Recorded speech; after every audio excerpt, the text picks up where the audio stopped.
সমাজ যেখানে ছিল সেখানেই আছে। একজন দুজন ব্যক্তি তার নিজস্ব ব্যক্তিগত উদ্যোগে অনেকটা এগিয়েছে।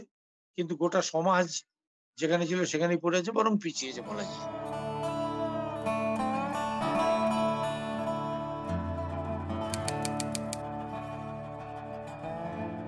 যখন দণ্ডকারণ্যের সমস্ত রিফিউজিরা চলে গেল, হুম, আগে যখন বাংলাতে ছিল তখন কমিউনিস্ট পার্টি, ফরওয়ার্ড ব্লক এদের সব নেতারা এদের সঙ্গে যোগাযোগ রাখতো।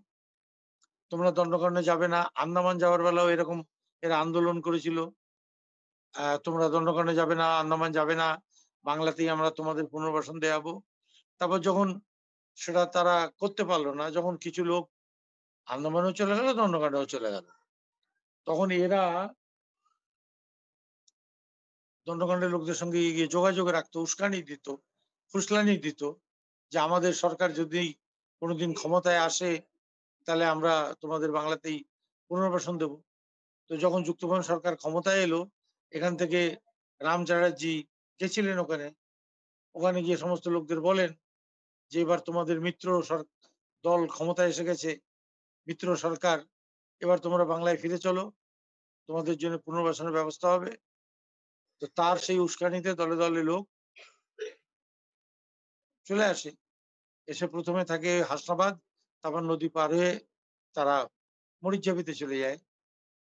কিন্তু মরিচঝাপিতে যাওয়ার কয়েকদিন পরেই সরকারের পক্ষ থেকে প্রচন্ড দমন-পীড়ন শুরু হয়ে যায়। কিছুদিনের মধ্যে ৪০ খানা লঞ্চ দিয়ে ওই মরিচঝাপি দ্বীপকে ঘিরে নেয়া হয়। ঘিরে নেয় সরকারের লোকজন, পুলিশ। আর ওই দ্বীপ থেকে কেউ বাইরে গিয়ে জল-টল আনা, জলের কোনো ব্যবস্থা ভালো ছিল না ওখানে।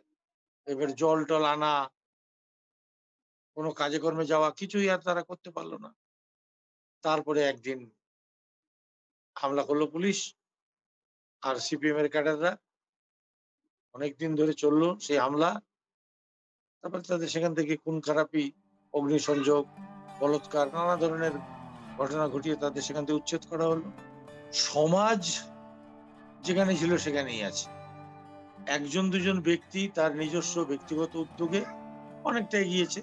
কিন্তু গোটা সমাজ যেখানে ছিল সেখানেই পড়ে আছে, বরং পিছিয়েছে বলা যায়।